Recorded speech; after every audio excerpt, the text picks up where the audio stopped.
Sementara orang-orang atau para korbannya si supir truk tadi yang udah pada diambil itu ginjalnya, itu dibiarin gitu aja sampai mati dan mayatnya dibuang ke kali yang banyak buayanya. Hai semuanya, thank you udah ngeklik video ini dan selamat datang di Mr. Things. Apa kabar dunia? Sudah gila.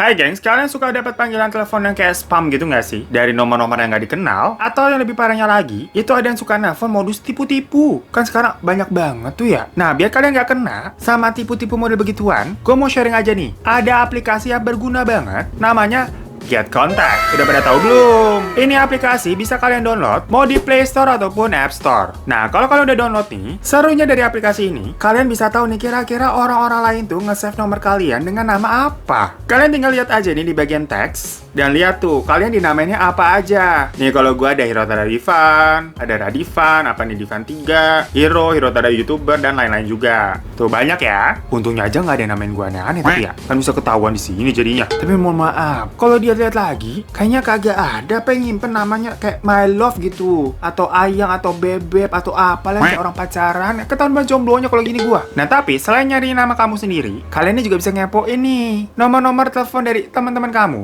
atau pacar kamu kira-kira ditulis apa sama orang lain. Jadi misalkan nih berguna banget kalau kalian baru kenalan sama orang, terus tukeran nomor telepon. Pas kalian cek pakai aplikasi Get Contact ini, ternyata orang-orang pada nulis orangnya penipu atau tukang porotin, kan jadi ketahuan guys. Atau mungkin pas kalian ngecek nomor pacar kamu, ada yang ngasih nama selingkuhanku. Wih, langsung kebongkar itu nokta merah perkawinannya. Nah jadi Get Contact ini bisa melindungi kita dari di awalnya gitu. Apalagi di sini emang ada fitur spam gengs, yang mana kalian ini bisa terhindar sama telepon-telepon usil yang nggak jelas dan biasanya nanti munculnya tulisannya warna merah kayak gini nih. Jadinya kalau ada telepon kayak gini ya nggak usah diangkat. Coba bayangin nih, kalau kalian belum download aplikasi Get Contact dan jadinya nggak tahu nih nomor-nomor spam kayak begini, kan jadi malesin banget kalau sampai diangkat kan, bisa-bisa malah kena tipu. So cepetan aja download aplikasi Get Contact sekarang. Nah geng, sekarang kan udah masuk ke musim pancaroba nih. Dari yang cuacanya terik, panas, bisa tahu-tahu langsung hujan. Makanya kalian jaga kesehatan ya. Jangan sakit-sakit tuh pada. Tapi kalau kalian ini sampai sakit, terus mau berobat, jangan main asal pergi ke dokter aja lu nggak pilih-pilih. Nanti niatnya mau sembuh, malah modar. Perkara ternyata dokternya adalah pembunuh berantai. Nah lo. Nah dokter yang gue maksud nih, adalah dokter Devendra Sharma. Yang kalau kalian ketemu sama dokter model beginian, jangankan orang sakit, orang sehat aja malah bisa dibuat sakit sama dia. Karena di tanggal 29 Juli kemarin nih, India itu dihebohkan dengan ditangkapnya seorang narapidana yang kabur dari tahanannya. Iya bener gengs, napi itu adalah si Dr. Sharma. Jadi dia di penjara nih, awalnya memang karena dia ini merupakan seorang pembunuh berantai yang udah ngebunuh banyak orang dan telah didakwa dengan hukuman penjara seumur hidup. Berarti kan harusnya ngedekem di penjara selamanya tuh. Nah, pada awal Januari 2020 kemarin, pemerintah India memberikan semacam pembebasan bersyarat tapi dengan tenggang waktu 20 hari ke si Dr. Sharma ini. Jadi maksudnya si dokter ini diberi waktu 20 hari untuk menghirup udara bebas di luar penjara. Ya pembebasan yang dikasih ini mungkin mengingat juga karena usia si dokter nih itu emang udah tua banget ya, udah 62 tahun. Jadi dipikir juga ya nggak mungkin macam-macam kali ya. Dan jadinya dia diharapkan bisa bertemu dengan keluarganya lagi selama 20 hari, lumayan kan tuh. Tapi udah dikasih kesempatan gitu, ada dangdutan di luar, aduh berisik deh. Ya udahlah ya, pokoknya si dokter itu malah ngelunjak gengs. Setelah 20 hari dari masa pembebasannya, ternyata dia nggak balik lagi ke penjara nih seperti yang seharusnya, malahan dia kabur keluar kota. Ini tuh ibaratnya kayak teman yang pada suka ngutang ya, udah dibaikin dikasih, pas ditagih malah ngilang. Nah akhirnya dicarikan tuh sama pihak kepolisian nih si dokter, dan akhirnya 6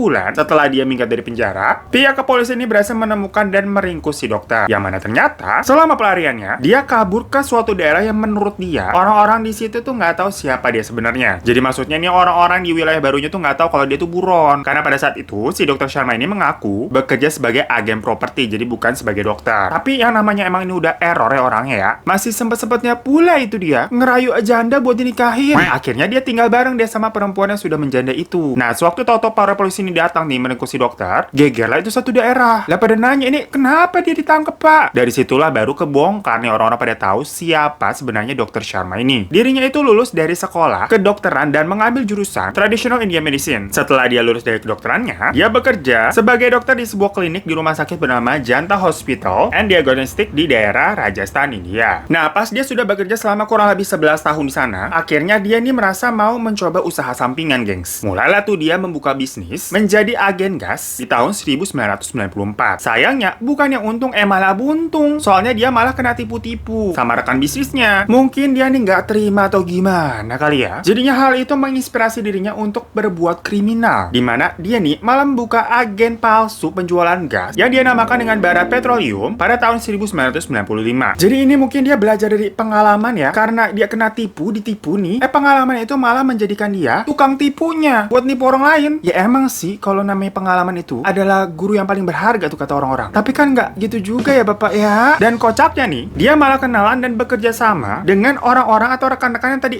nipu dia tadi. Jadi sekarang dia malah CS sama si penipunya. Nah mungkin kalian bingung maksudnya dia nipu gas tuh gimana sih? Sebenarnya konsepnya ya dia beneran jualan gas, tapi gasnya itu didapat dari hasil ngerampok atau nyolong dari tempat lain. Jadi gini, dia nih sama CS sana tadi yang udah para penipu tuh emang punya target atau selalu memantau truk-truk gas yang akan lewat di daerah yang udah mereka targetkan tadi. Nah pas truknya itu lagi lewat, itu bakal dicegat tuh sama mereka. Abis itu truk gasnya ya dirampok. Ya intinya sebenarnya ini perampokan sih ya gengs. Terus si gas-gasnya tadi tuh dijual ke penada-penada gas yang nakal. Nah terus truk gasnya itu ya otomatis juga dijual ke penada juga. Jadi cuannya dua kali tuh. Tapi kan ini ngomong masih ngisa supir truknya ya. Apa iya itu laku kalau dijual si supir? Nah sang dokter yang memang mempunyai kemampuan medis itu memanfaatkan para supir truk ini untuk diambil organnya gengs. Mampus nggak tuh? Kok jadi begini ceritanya? Dari jualan gas jadi jualan organ. Cukup absurd gak sih? Nah jadi organ-organ yang dia bisnis ini itu yang paling utama ya adalah ginjal yang akan dia jual ke pasar gelap. Sementara orang-orang atau para korbannya si supir truk tadi yang udah pada diambil itu ginjalnya itu dibiarin gitu aja sampai mati dan mayatnya dibuang ke kali yang banyak buayanya. Ini yang gua maksud buaya beneran ya, yang kakinya 4 bukan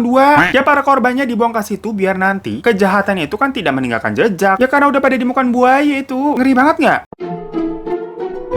Kejahatan ini dia lakukan kurang lebih setengah tahun, gengs. Jadi bayangin itu berapa banyak korbannya ya. Namun akhirnya bisnis ilegalnya itu ketahuan tuh di tahun 1997. Namun ketahuannya maksudnya itu bisnis ilegal yang tadi jualin gas. Yang masalah dia jualin organ itu belum kebongkar. Nah karena masalahnya tadi dia jualin gas itu nggak terlalu berat ya. Dalam artian itu kan lebih kayak orang jual HP ilegal gitu, kayak kasusnya kemarin tuh rame. Si dokter ini yang sempat memang masuk penjara itu akhirnya dibebaskan karena memang bisa memberikan uang jaminan. Dan pas keluar ya dia ngelanjutin usaha tadi jual organ ginjal yang ilegal, tapi udah nggak jualan gas lagi. Soalnya kan ceritanya dia masih dipantau sama polisi. Ini orang balik-balik jual gas nggak nih, kan gitu. Nah, karena juga dia jatuhnya nggak jualan gas dan nggak ketemu sama supir-supir truk, jadi kali ini korbannya adalah supir taksi. Caranya, ya gampang lah. Namanya juga taksi, tinggal di order aja juga pasti datang. Gak usah repot-repot pakai cegat-cegat kayak nyegat supir truk. Nah, abis para supir taksi ini di order datang tuh, si dokter itu selalu minta dibawa ke tempat yang terpencil dan sepi. Nah, pas udah di lokasi nih, ya sang supirnya dirampok sama dia. Taksinya tuh bisa dia jual seharga 270 US dollar atau sekitar 4 jutaan lah di pasar gelap. Lah masih mahalan Honda Vario ya itu dijual cuma 4 juta. Nah sedangkan supir taksinya tadi ya diambil ginjalnya, mayatnya lagi-lagi dibuang ke kali buat makanan buaya. Nah sampai akhirnya pada tahun 2001 gua nggak ngerti ini dokter kagak ada duitnya apa gimana jadi dokter ya. Padahal dia juga udah jual beli ginjal kan auto kaya harusnya tuh. Lu aja kalau mau beli iPhone 11 kan juga jual ginjal kan. Ya masa iya nih dia abis itu ngebuka lagi tuh jualan usaha gas-gas palsunya tadi. Ya pokoknya caranya sama persis kayak yang pertama tadi gengs. Gas dan truknya diambil buat dijual dan supirnya diambil organnya terus dibuang ke kali. Dan sekarang sih harusnya dia udah auto sultan ya. Soalnya korbannya kan jadi 2 kali lipat tuh, ada supir taksi sama supir truk. Sampai akhirnya aksi kriminalnya ini tercium lagi nih sama pihak kepolisian. Nama juga udah pernah ketangkep kan dia. Nekat lagi ngapain itu dia buka usaha gas. Ya wajar lah jadi polisi curiga. Awalnya sih polisi ini niatannya cuman mau membongkar masalah agen gas ilegalnya itu aja kayak yang pertama tadi. Namun ternyata polisi ini mendapatkan info dan fakta kalau ternyata yang dilakukan si dokter ini gak cuma transaksi gas ilegal doang, gengs. Pada tahun 2002, si dokter Sharma ini akhirnya kepergok lagi buang salah satu mayatnya supir taksi ke sungai ke tempat dia biasa buang. Ya udah dari situ langsung ditangkep lah. Pas diminta keterangan, si dokter ini mengakui kalau telah melakukan aksinya itu hampir kurang lebih 8 tahun, gengs. Dan saking banyaknya supir yang udah dia bunuh nih, dia sampai nggak tahu kira-kira berapa itu korbannya. Dia bilang sih seingatnya kayaknya 50 orang deh. Tapi pas dicek lagi sama polisi, ternyata diperkirakan lebih dari 100 orang, gengs. Kenapa bisa sebanyak itu? Mau motifnya apa? Ya udah jelas uang. Dia merasa dengan menjual ginjal seseorang, dia nggak perlu lagi kayak capek-capek kerja. Secara nih, sekali dia jual ginjal, itu dapatnya 6.700 sampai 9.000 sampai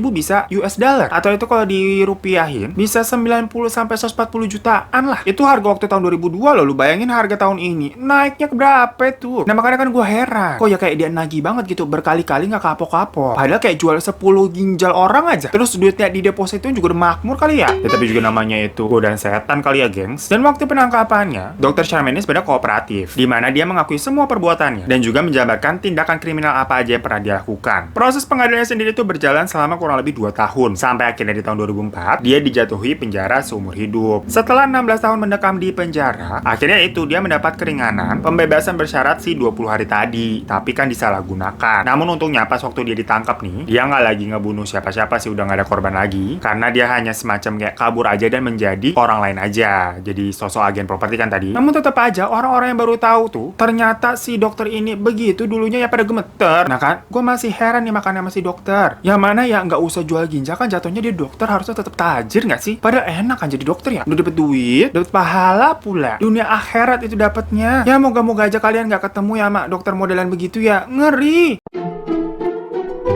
Thank you semua yang udah nonton. Jangan lupa untuk klik subscribe di bawah buat kalian yang belum. Kalau kalian udah subscribe, terima kasih banyak. Kalau udah support channel ini juga boleh minta like ya. Dan jangan lupa juga follow Instagram gue @herotaradefense. Sampai jumpa di kasus misteri selanjutnya. Dadah.